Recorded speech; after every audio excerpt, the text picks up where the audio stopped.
who's won many awards for her teaching, including the Canadian Innovative Teacher Award from Microsoft, the Canadian Regional Award for Reading and Technology, an award from ISTE. I first heard about Kathy when I started reading her classroom blog, both her classroom blog and her own blog. And Kathy really changed my mind about how old students needed to be blogging and using other technology tools because she's using them in primary. Kathy's been blogging with her students since 2005, and tonight she's going to be talking with us about building a positive digital footprint. That was our version of a drum roll for the evening. I didn't do this. That sounds great. The kind of drum roll I hear all day long. Can you guys hear me okay? Wave or something if you can, because I can't see the chat. Yeah, okay, good. Loud and clear. I should have done the audio setup wizard. Okay, good. So I think that it's really important that digital footprints are started as young as my kids are. You can see them there. That I teach grade 1, and so my kids come to me. Most of them are still 5. A lot of them turn 6 this fall, and then a few turn 7 after Christmas.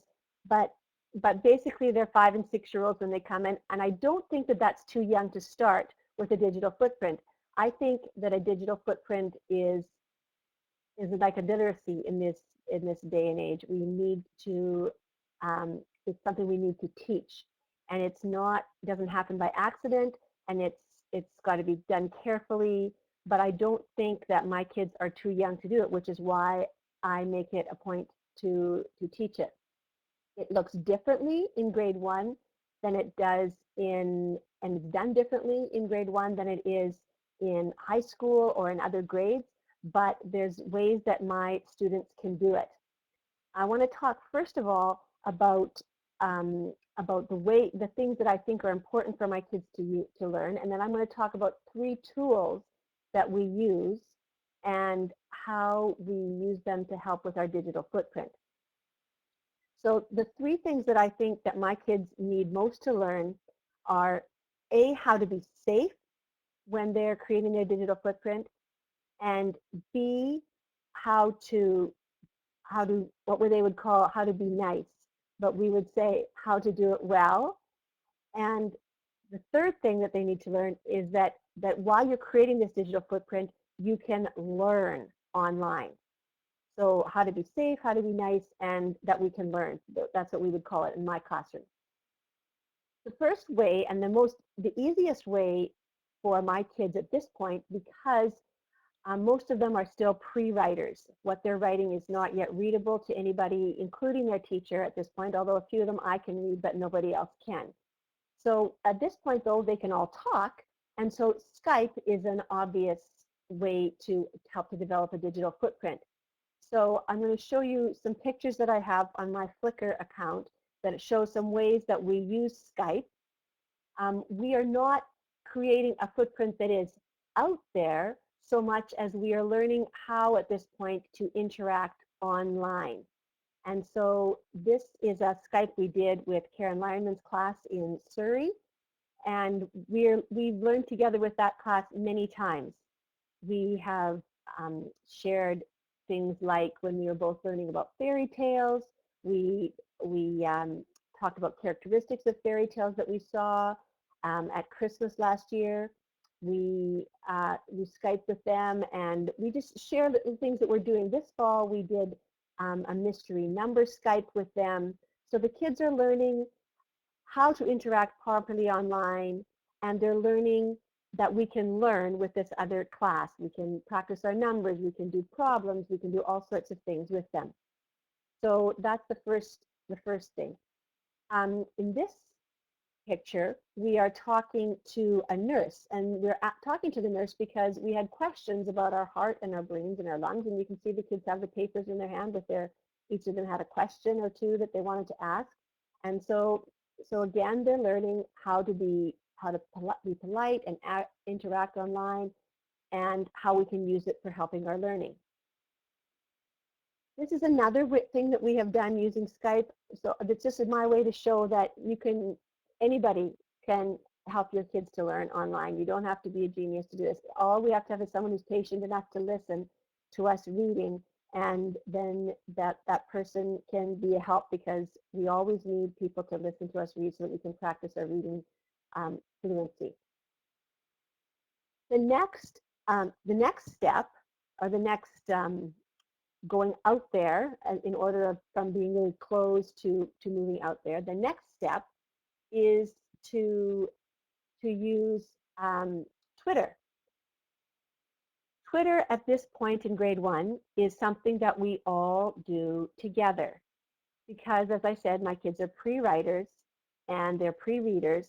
And so if you look at this, you can see that we don't follow very many people. In fact, we follow classes. At this point, we're only following classes. Sometimes we add other people that we're following, if I think it's worthwhile for my kids, and it can help us with our curriculum, such as last year when Chris Hadfield was up in space and was doing such a marvelous job of tweeting those wonderful videos about how people can cut their toenails in space, and what happens when you cry in space, and things like that. Those are fascinating to my children, and they learn so much from them. So we followed him. And then once he got down to earth, his tweets were interesting. And so I unfollowed him in the summer so that this year's kids wouldn't, and they don't even know about him, this year's kids. But if we were wanting to learn about plants, we might follow someone who was tweeting about plants, or when we learn about animals, we might follow one of the parks. There's some parks that tweet about what animals they see in the park and when. And so it can be a changing environment for them.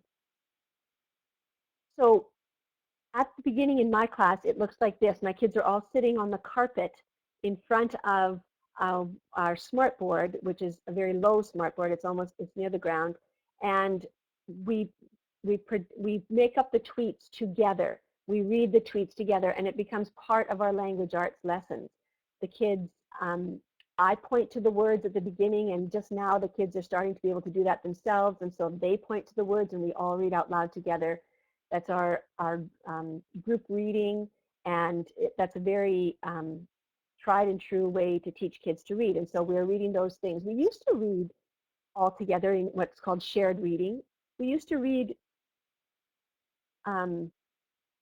poems and chants and things that I had written onto chart paper. But this is so much more engaging for the students because it's real, it's actual writing that's sometimes written exactly to us by another class, and sometimes it's written to ask a question, and so we can participate in other people's learning as well. So they're learning, as we do this together, they're learning how to begin to create that digital footprint. We talk about every tweet.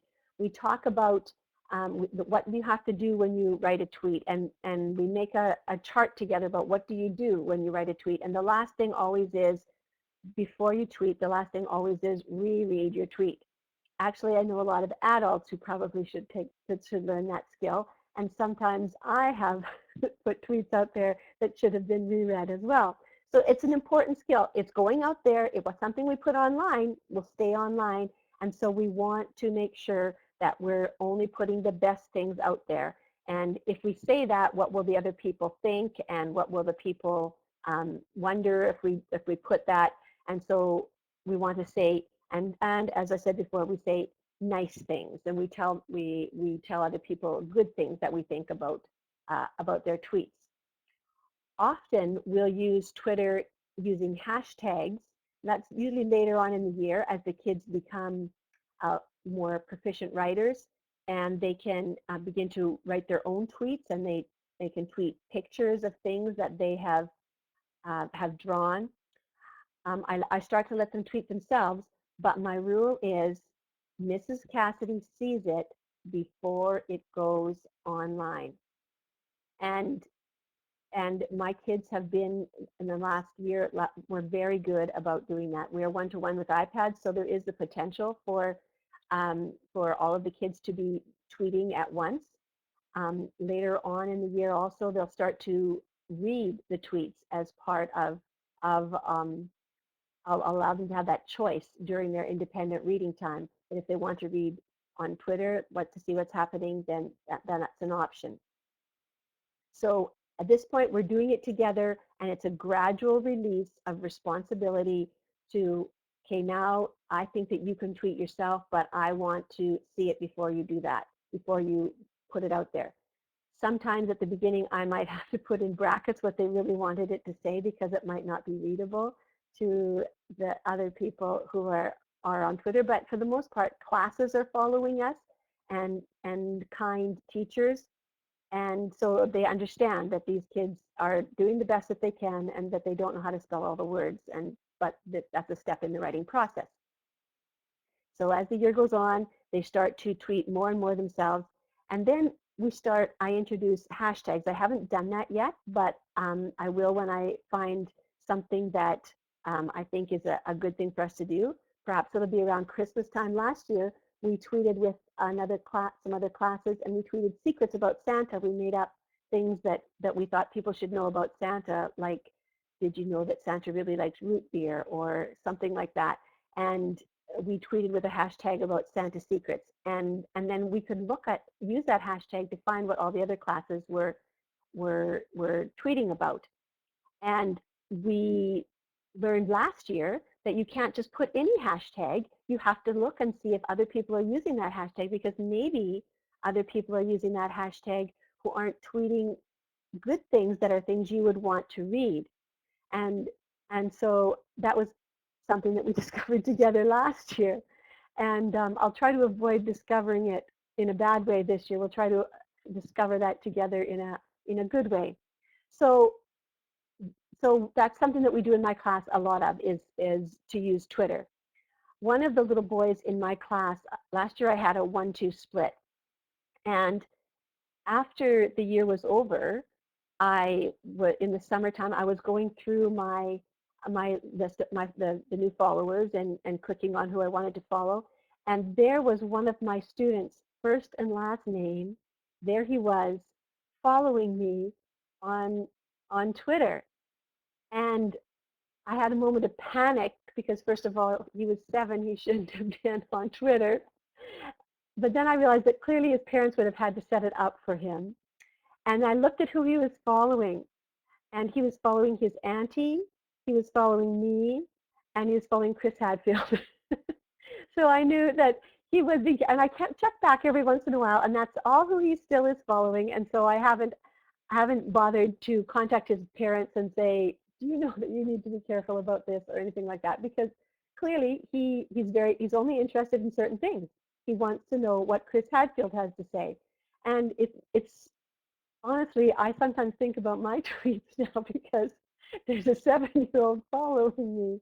And so I usually tweet, and from my account, I tweet to adults, but I do need to be mindful of that. And perhaps that's a good thing. I'm going to talk also about our classroom blog. And so here is my classroom blog. And as Rhonda said, I've had it since 2005. And not exactly at this site. I did use another tool first because EduBlog wasn't around in 2005. But the other tool was getting old, and so we migrated over here just over like last fall. And I've been very happy with EduBlog. Great. I pay for the pro account. I pay $40, and it's great.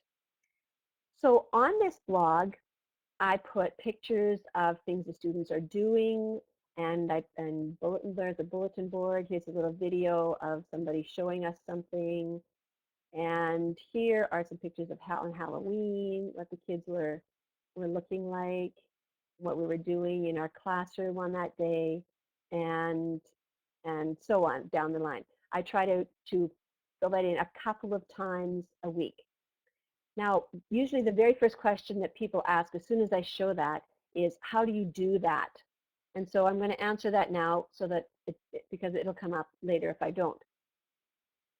I promise my parents that I will put their student's name on, but I will never put their last name on. So you'll see the students listed along the right-hand side of the blog. Those are all of their first names, but you'll never see a last name.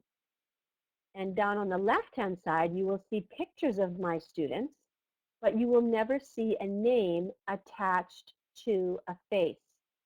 So you'll see those cute little kids, but you have no idea who is who. On the students' blogs, which you can see along this side, if I click on this blog, you'll see that you can see, maybe that's not going to be a good thing, I've got some windows open. You'll see that this is Adam's blog, and you will never see a picture of Adam's face on his blog. You will see drawings of himself. Here he is on Halloween being Mario, but I don't think that you will be able to tell who Adam is by that picture. You can see all sorts of wonderful things that he has done, but you will not see a picture of his face. Now this is a video that he made to show what he knew about healthy eating. If I just play a little bit of that for you, let's see if that'll work. Tell me to stop immediately if it's not working. I'm just going to play a little bit.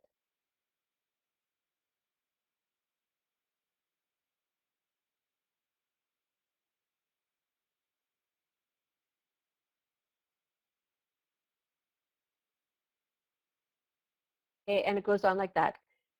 So could you hear that? Is that working okay if I play video like that the kids have made, or no? No? Didn't work? Okay. All right, then I won't show any more videos. But you'll notice, if you saw that video, you would notice that although Adam, you can hear Adam's voice, and you can see what Adam has made, you will never see Adam's face in the picture. Adam is just taking a picture of what he's done. Sometimes you'll see the children's hands. Sometimes we've made videos of their feet when they were showing us patterns with their feet when we did that one year, and so you saw them stomping around, but you did not see their faces. So that's a rule, that their face does not go on their blog. The students get comments, and the parents this year are excellent commenters. And I always post the comments, but I do not post them if the parents forget and put their last name, because then the child might be identified by the parent's last name, even if it's not the same. So I don't post the comments. And we talk about this constantly in my class. I don't just approve the comments, we read the comments together and then approve them together. And I'm a much faster reader than my children, so if I ever did get a bad comment, then I could quickly go on to something else before they had a chance to read it. But in all those years, so in 2005, what is that, 8.5 years, I've been blogging with my class, I've never, ever had an inappropriate comment on our blog. I did have a comment that was not a nice comment from kids who had had a fight, especially the girls. They tend to have a fight with one of the other girls in the class, and then they comment on their blog, and it's not nice. And we've used those as teaching experiences. With their permission, I talk to the class about the comment that they did, and we talk about why that comment isn't appropriate, that what you put online will stay online, even if it gets deleted later. There's always a copy of it there. And are you always going to feel like you hate your friend? No, you're not. And so let's not put that online. And so we have those conversations. But in all the time I've been doing this, I've never had someone come to my children's blogs and leave a bad comment. So the parents learn then that I really am serious about the whole protection thing, because I email them or send them a note and say, thanks for the comment. We read it, we were delighted with it, but I can't post it because you put your last name. And then they remember the next time they don't do that again. So I'm keeping the kids safe, but I'm showing them how you can share your learning online, how you can have an audience for your learning, which is a very powerful thing at 6 years old. My goodness, it's a very powerful thing at my age. If when I get comments, when I know that people are reading my blog, it's very powerful for me. It's part of the reason that I keep doing it. because I think, well, maybe it will help somebody. Maybe there is somebody that would be interested in reading this. And it's powerful for my kids as well because they feel like they're significant. And even before their writing is readable, they have their writing online, and I have in brackets after it what it means. And so they feel like they are writers, and they are. Their writing doesn't happen to be readable yet, but they are writers, and they feel like writers. And even when they don't get comments, they know that we have an audience because they can see the cluster map that we have on our classroom blog. And they know that people are coming to our blog, and they know that people are seeing what they have to say, and they feel like they're significant in that way. And that's a really important thing. So they have an audience, and they're learning digital skills, and at the same time they're creating this digital portfolio of their work. So I'm going to stop now for a minute to see if there's some questions about that. I'm going to go on and talk more about the digital portfolios and about how we create those digital portfolios, because that's a very big part of what we do in my classroom and the way we do the digital footprint. But I'm wondering if there's other people who have, if any of you have questions about the things I've talked about so far.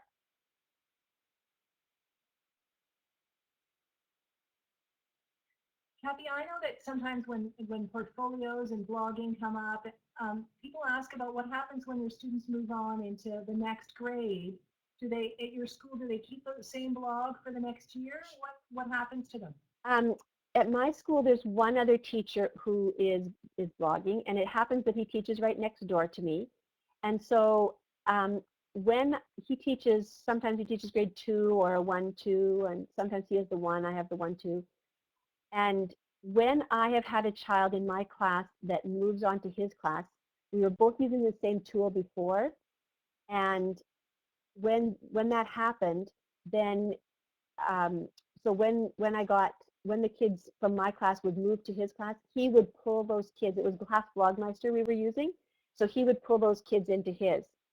This year, he's switched to EduBlogs because last year I did, and so this year he has some of the kids that I had last year, and so he has pulled their blog into be part of his. That's a feature that EduBlogs allows, and it's a fabulous thing. So that the kids have the potential there. If I had every class blogging, their blog could follow them up through the school. At present in my school, that's not happening, but there are schools where that is happening.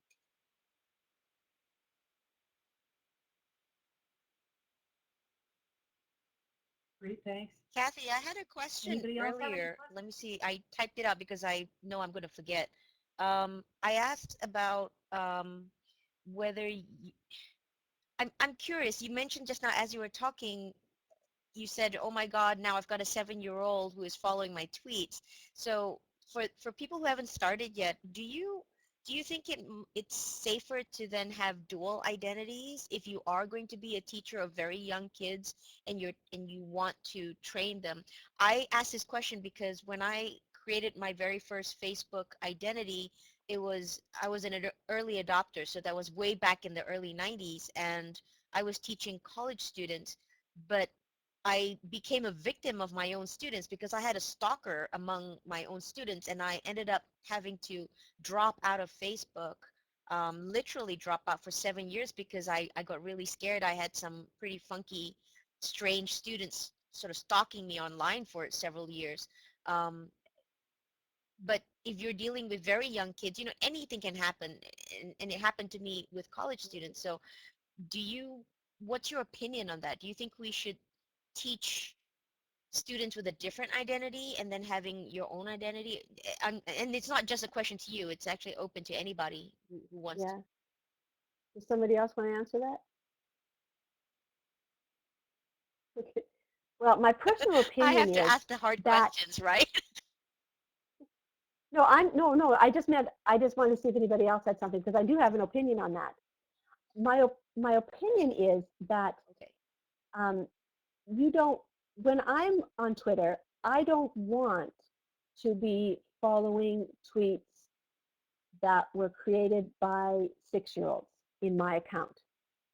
I want mine to be teachers, and that's who I follow. If anybody says that they're a teacher, I generally follow them, or if they're in education in some way. I don't follow classrooms because I'm not interested in what in the kids' tweets. That's for another part of my life. That's for the during the day thing. That's what's going on there. But at night or at recess when I'm tweeting, I want to see professional tweets that are by adults. And so that's why I have 2 accounts. I've noticed that some people don't do that. And to me, that's combining 2 totally separate things. I think you need to decide, especially with young kids, you need to decide, is this my classroom account? Is this my professional account? And make a clear distinction between those things. Does that make that clear? Yeah, that's good. I mean, now I'm clear that you actually do have 2 different identities, and to me that has always been something. um, I think, I don't know, maybe in Canada you guys seem to be very, very advanced compared to what I've seen over here, but teaching kids um, ethics and sort of the whole idea of what your identity is and how to maintain it from a very young age, I think that's an amazing, amazing thing to start at first grade. I think that's definitely cutting edge. I don't think I've seen it live before. You're probably the first person that I know who's doing this at such a young age with kids. That's pretty awesome, though. There are actually lots of classes who are tweeting, lots of teachers who are tweeting with young kids. Um, and actually, this is a good time to mention that I did prepare a handout for you guys. Woohoo! Everybody loves handouts. So if you go to, here is the link. Oops, now I gotta get my, okay, there is the link to the handout I prepared, and on there I put, well, first of all, there's the pictures that I had the Flickr when I talked about that, and here's some links, some Twitter links. So my class Twitter, and then I've got a list of primary classes, and then more classes and still more classes, because lots of people have started documents, and so now you've got that link. So if I'm boring, you can be looking at that instead, because there's lots of good stuff on there.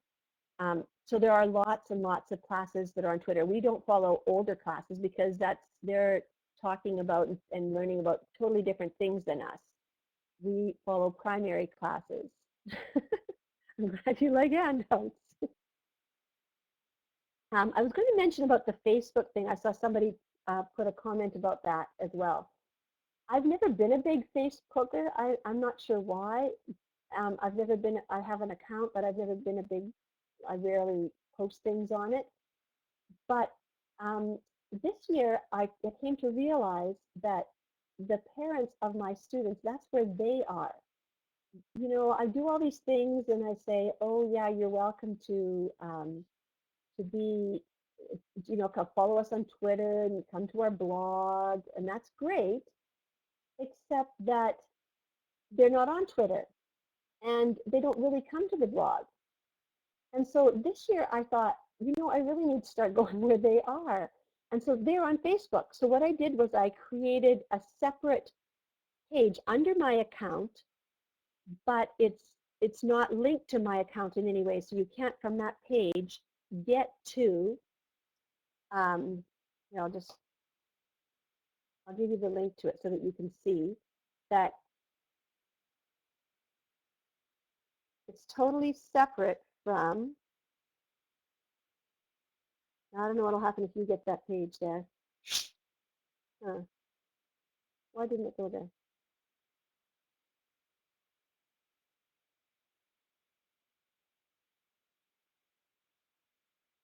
Um, there it is. There we go. And now every time I put something on the blog, I just put the link on this page. And now that we have this link on this page, then the parents are like, really, I've never had parents who are all over our blog and their children's blog like I have this year. And it was such a simple step. Like I've always thought, why don't the parents comment more? I know that they come there, but they don't really comment like I wish they would, and they don't come there as often as I wish they would. And this is really for them, although lots of other people clearly come. I'm really doing it for them. And so um, they but now that I'm doing this, the parents are on Facebook, and so if they just come and like the page, then there's a way for them to know, oh, there's a new post. And so then they go and read the post, and then that reminds them to go to their child. They want to see what their child did. And so while they're there, they comment. It's just been really quite mind-blowing to me to think, why didn't I do this before? Because it was so easy. It could be a generation gap. Do you think that this might be sort of a cultural divide, and it's just a matter of how educators can leverage the various different networks? Mm-hmm. The parents are young enough that we're all on Facebook, right? Like they're of that Facebook, although really lots of people are going on Facebook now, but they are the Facebook generation. And because my kids are only 6 years old, I have some very young parents. Sometimes they're, early 20s, and so of course they're the Facebook kids. And so yeah, it was a question of going where they were.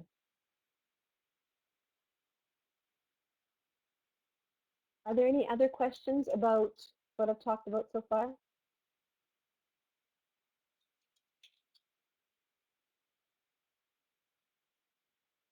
Okay. Well, then now I want to Just show you. everybody, just to let everyone know, there's audio capacity.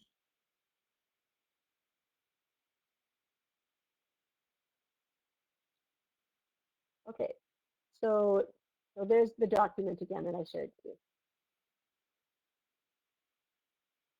Okay, so this is one of the blogs of one of my students from last year. We've got a few things posted this year, but we're still getting going. And so I thought I'd share with you one of the students who were in grade 1 last year, and we call this their digital portfolio. They call it their digital portfolio. And so I wanted to show you what their portfolio looks like by the end of the year. So the first thing that you can see here is that it's very personalized. They've got, Jackson decided he wanted to say, I really like my blog on the top. The side about him, he says he likes to eat cheese pizza and play with his friends and play video games. Those are important things to him, and those are things that he thinks should be part of his digital portfolio. And so it's all very safe. So that's what I allow them to put that up there.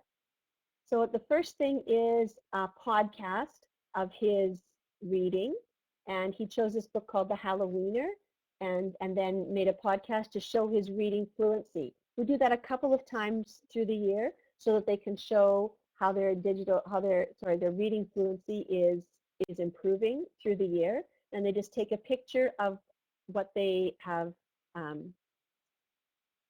of what they've read, and then they put it on their blog, and that's using a tool called Audio Brew, and it's one of the tools that I listed as a possible for using for digital portfolios on that handout.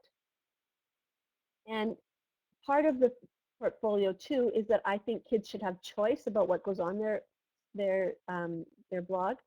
So for example, I said you need to put another reading sample on. I want to show your reading fluency. That's part of your portfolio. They got to choose the book. This one was totally his doing, Jackson's doing. He had used some Unifix cubes to make this diamond sword of power, and so he felt that that should be part of his blog to share it, because that was something that he had learned, how to make that diamond sword of power. And so I said, that's fine. You just have to ask me, and I never said no to anybody. So yes, of course he posted that on his blog. Pictures are such an easy thing for kids to post, and they can be so they convey so much more than my kids are capable of conveying in words. A picture is really worth 1,000 words in this case. This is a little book that they made on their iPads. They made this book using a few different tools. I did something that some people refer to as app smashing. I had to use more than one app to get it to work because we wanted to have audio as well as have the little book. And so this is a nonfiction book that he wrote. And then he reflected on his learning a little bit here about what he learned in math. Said he learned sorting 3D and 2D shapes and when to use capital letters. This is a tool on our iPads called, shoot, the name is just gone for the moment, but I know I put it down here. It's called Pic Collage, that's what it's called. Pic Collage, and so Pic Collage allows you to have anything that's in your camera roll, and these were some things that he had, when he was practicing visualizing, he had written some words about something, and so he had put that onto his blog. And he put a picture and used the tool Sketch to annotate it and to draw circles on it to show what his groups were when he was sorting shapes. Another shapes thing, some more. There's some artwork that he's done, a painting and stamp work. And so all sorts of different kinds of artifacts. If you went back to it, you could see, if you look on the side, the categories, you can see that he has things in art, health, language arts, math, his own choice, science, social studies, and something that didn't fit into any categories. So of course, the students write on their blogs, and this is an example of that. This student wrote about her sister and what they were doing. Writing is one way to share their learning, and you just have to make sure that you don't put anything that would make you, that would share who you are. For example, one year I had a student who was clearly of Chinese ancestry. He was the only one in my classroom that was like that, and you could tell that from the pictures. And so when he wanted to write something about going back to China to visit his grandfather, I suggested that we needed to change that a little bit. So, but mostly I don't change anything in their writing. I just put brackets to show what things the kids wanted it to say if it's not yet readable. Okay, and here, as I said, is a picture. This is a drawing that he had done on paper, something he had done, a paper and pencil task, and he was still able to use to take a picture of it with his iPad and put it onto his blog. Clearly, we need to do a little bit more work on how to take a good picture with an iPad so that it doesn't look like it's on an angle like that. But still, you can see what he wanted to show. Digital pictures are an awesome thing. We used to make them on the computer and put them on our blogs. Now we make them on our iPads and put them on the blogs. So there's another option for sharing their learning online. This is made by one of the grade ones about how to make muffins. We had made muffins, and iMovie on the iPad is really, like 6-year-olds can and do use it. It's so simple for them to use. It lets you have direct access to your camera roll and put the pictures in, and then you can record your voice. You can add music in the background from one of the choices that they have. So, so this is something that that they can easily do. And this was showing sequencing. He wanted showing the order when we made muffins in class. Now I see there's a question. Oh, very good question about the categories. So what I've done is I've gone into each of their blogs, and I have set up the categories because they're very long words and they would not type them correctly. And so I wanted to make sure they were spelled correctly and that they could find them. So I went into each of their individual blogs and set up the categories. And then because we have EduBlogs on our iPads, they just tap the category space, and all of the categories that are there show up. They just have to choose a category. And so I say at this part of the year, I'm saying it's math, the one that starts with which one is it? And then they choose it from that. So from the very beginning, they can choose that way. If I just have to give them hints and then check to make sure it's right. If there's two that start with an M or something like that. So later on in the year, I'll be able to say to them, all of them, well, we're going to post something about our learning in language arts now, and make sure you choose that category, and they'll be able to do that. At the beginning of the year, you need to help everyone through it very slowly, and we help each other, but it gets easier and easier and easier as the year goes on. Yes, I'm sure she does love it because it's great. The iPad app is awesome. Sometimes I use that instead of on my computer just because it's so much easier to do. And here's another podcast, as I showed you before, that how AudioBoo does that. AudioBoo is also available if you don't have an iPad. It works very well on the computer, and I did that for years before we had the iPads, recording recording what their reading fluency or something else that they wanted to talk about, because as we talked about before, students can talk before they can write. So that was a great tool for us.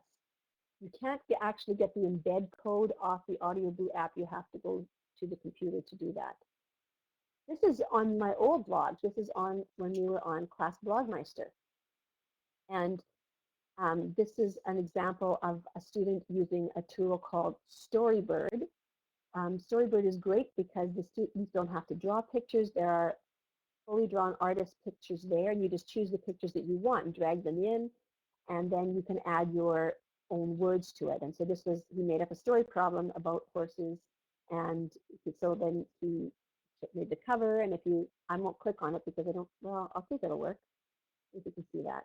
Can you see that changed? It says there was one horse and one came along. How many horses are there? And then if you click on the next page, it'll tell you the answer and the number story that goes along with that. We've used this to do nonfiction. We've used it for fiction. If you want to, Storybird also allows you to share what you've got on share your story with one other user, so you can send it back and forth. And so we've done that sometimes, sent it back and forth with another class to collaborate on a story. Just some more examples of things that the kids have done. This is a screencast of Subtraction Story where he tells about his story about the frogs. And then another one about the silent E. I won't play these because the video is not working well, but the examples are all at the bottom of the page of that handout that I gave you if you want to go and see some examples of this. Another example of a book. This one's a nonfiction book that a student made. And here's some learning about the First Nations people that the student did. Again, videotaping just what's on his poster, not showing himself. And another example of that. And I think that self-reflection is important for any portfolio. And so my students also do that. They do it more as the year goes on because everything takes so long at this time of the year for us to do. And we tend to do self-reflection in another way at this time that doesn't involve a lot of extra work. But this is a student reflecting on a letter that he wrote and what he thinks he did well in his writing, what he wants to get better at. So I think that assessment is an important part of this. Besides self-assessment, my assessment is also part of this whole process. And this is my philosophy on it. Everything on their portfolio is to me formative assessment. It's showing me what things I need to help them with. Unless I have said to them, this is the end of our First Nations unit, for example, and I want you to show me what you've learned. This is going to be our final project, and we make a rubric together so that they know what things I'm looking for, and then it becomes summative assessment. But for the most part, the things on their blog are formative assessment. So that's my opinion on that. Now, I think there's some other questions in here.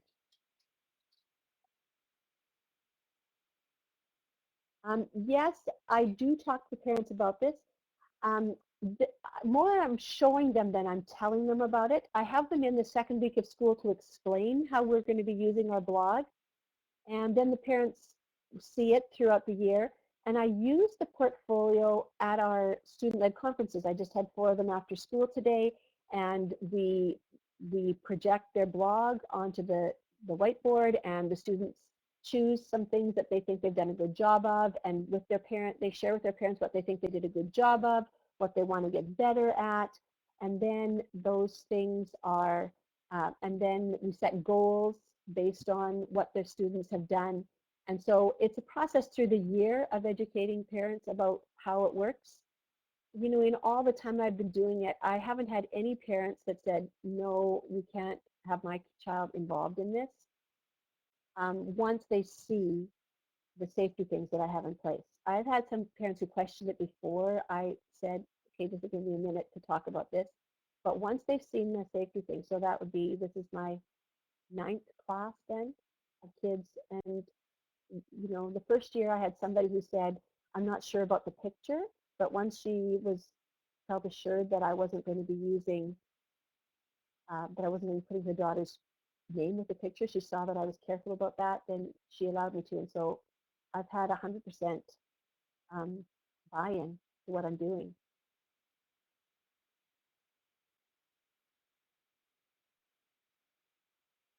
Okay, I'm basically finished what I wanted to do to show you how I tackle this in my primary classroom. I'm going to look first to see if there's any other questions, but does anybody have one they want to say out loud?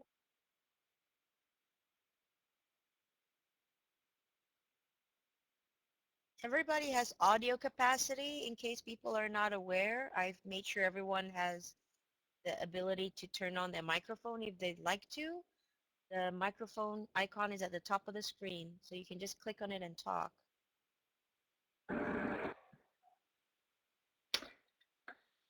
So what about administrators, Kathy? Were they on board right away or did you have to convince them? I'm sorry, I can't, you're breaking up. Did you have to?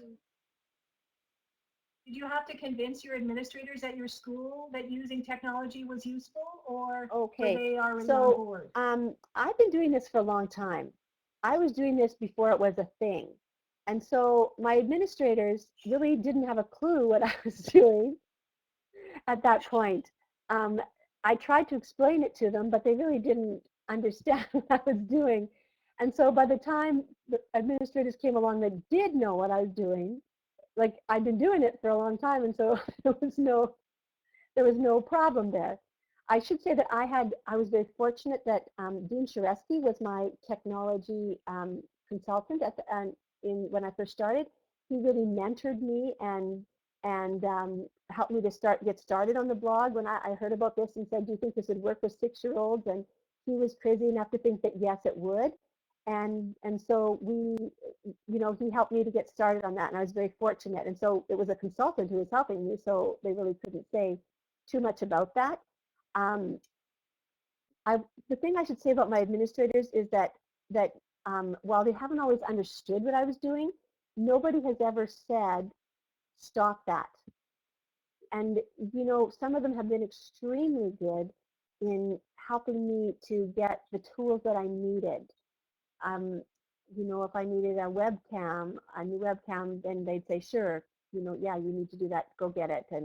And as I'm saying things like, oh, we talked to a class in Colorado today, or, oh, tonight we're coming back, we're going to talk to the kids in Australia, that was very powerful for them, and nobody was, um, nobody was opposed to what I was doing, and they've always allowed me to do these out there things.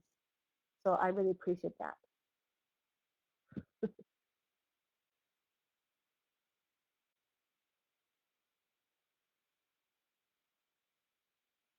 So the advice about how to get them how to start, that's a really tough one because I think it's different for every person. Everybody gets to that place where they, at a different time. I know this one teacher who she had no idea, a year and a half ago, she'd never heard of all this stuff happening online. And then once she did, she just jumped in with both feet and she was just there doing everything all of a sudden. For some people, it's a slow process.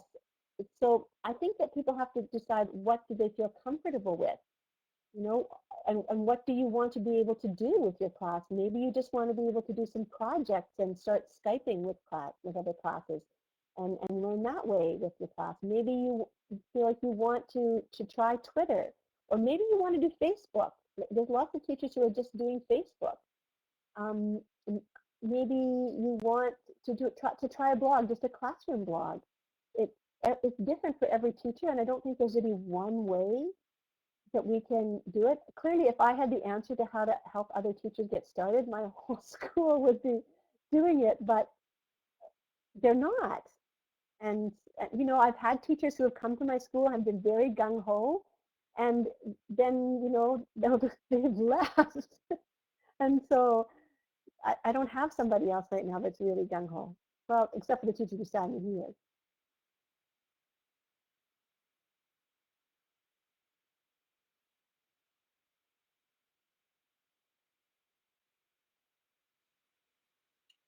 Do you get, we've also been talking about PLNs and connecting with other educators online. That's part of what OOE is about.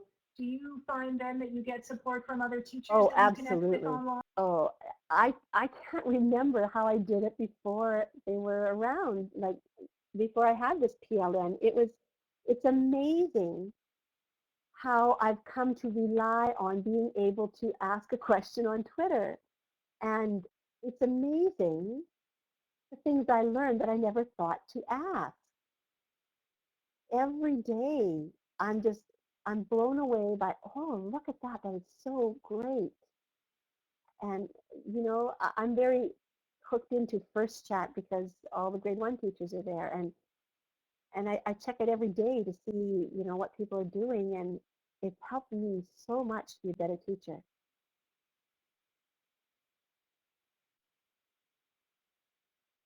Just out of curiosity, Kathy, have you ever tried the Google Plus platforms? Yes, yes, we've used Google Plus sometimes when we're connecting. Really, I think it's the same as Skype to me. That there's no difference. It depends what people are comfortable with. For the most part, it's been my experience that people are more comfortable with Skype No, because I was people. referring to I wasn't referring to the Hangouts. I was referring because Oh, you said oh you yeah, have yeah. your Okay, okay, my PLN mistake. through Twitter and you look every morning to check whether people discuss. And so I'm just wondering whether you've ever taken a look at the discussions on Google Plus by other educators because there are quite a number of communities using Google Plus as opposed Hmm. to Twitter. I'm just curious. Yeah. Yeah, there are, and I am on Google Plus, and I am in circles with people, but that's not the place that I check every day. I check it occasionally. Ask Rhonda, that's where she first contacted me, and she finally had to contact me on Twitter because I don't check there, not even every week, because I have what I need on Twitter. I do see good things. I occasionally share on Google Plus, and I have seen good things, but is where I got hooked, and so that works for me. And for everybody, that's different. I know people who think Twitter is nonsense and they like Google Plus.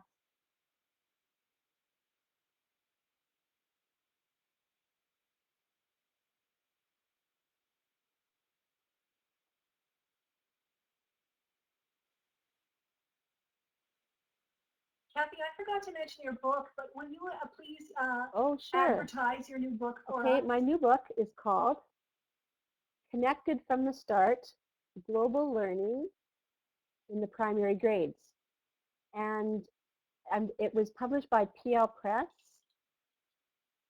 And here we are. Here's a link to where you can purchase it. It's an ebook, actually, and it's, you know what? Because I'm screen sharing with you, I could just show you a copy of that, couldn't I?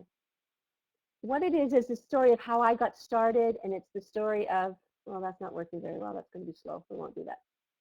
It's the story of how I got started, and there are chapters about how I use Skype in my classroom, how I use Twitter, how I use blogs, um, how you can get started. Digital portfolios is a chapter. Um, and the great thing about it, because it's an ebook, is that it's got hundreds of hyperlinks in it that link to all the stuff that I'm talking about. So that when I say this is what it looked like when I first got started, you can see what the blog looked like when I first got started. Or when I talk about we did such and such a thing, then I link to the blog post that I wrote about that at the time. So you can see what's been going on all through the years, and what things are happening now all the way up to last spring. Thank you, Rhonda.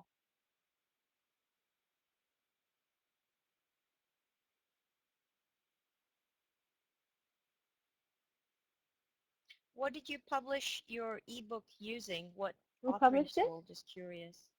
So it's published by, it's called PL Press. Oh, you had somebody publish Yes, it? yes, yeah. Powerful Learning Practice has a press now. They've got Powerful Learning Press, and I was actually their first author, and they have their second author is going to be published any day now, I think. And those they're they're publishing ebooks, which are around 100, 120 pages long. So just sort of helping teachers get started, and very cool idea. If anybody has an idea for a book, you should contact them.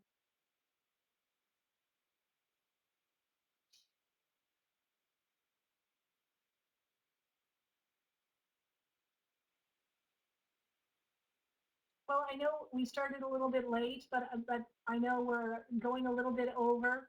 And I'm aware that Kathy had parent-teacher interviews today, and she's still here with us. Any final questions or comments for Kathy before we let her go? Well, thank you so much for your time, Kathy. I find your sharing really inspirational, because it really didn't occur to me that students could be making portfolios at such a young age. My So thanks so pleasure. much for talking to us tonight. Good luck in your course. Is course the correct term to use for what you're doing? I don't know, but your endeavor, I guess that would be better.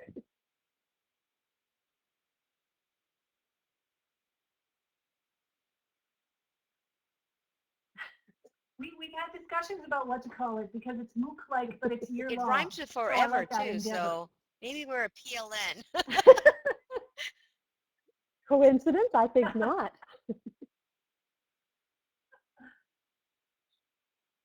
Well, I always end up doing the puns and the acronyms, so here we go. We'll find something for ourselves.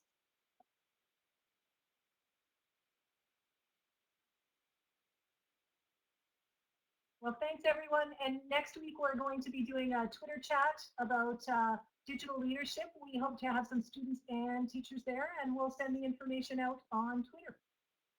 Bye-bye.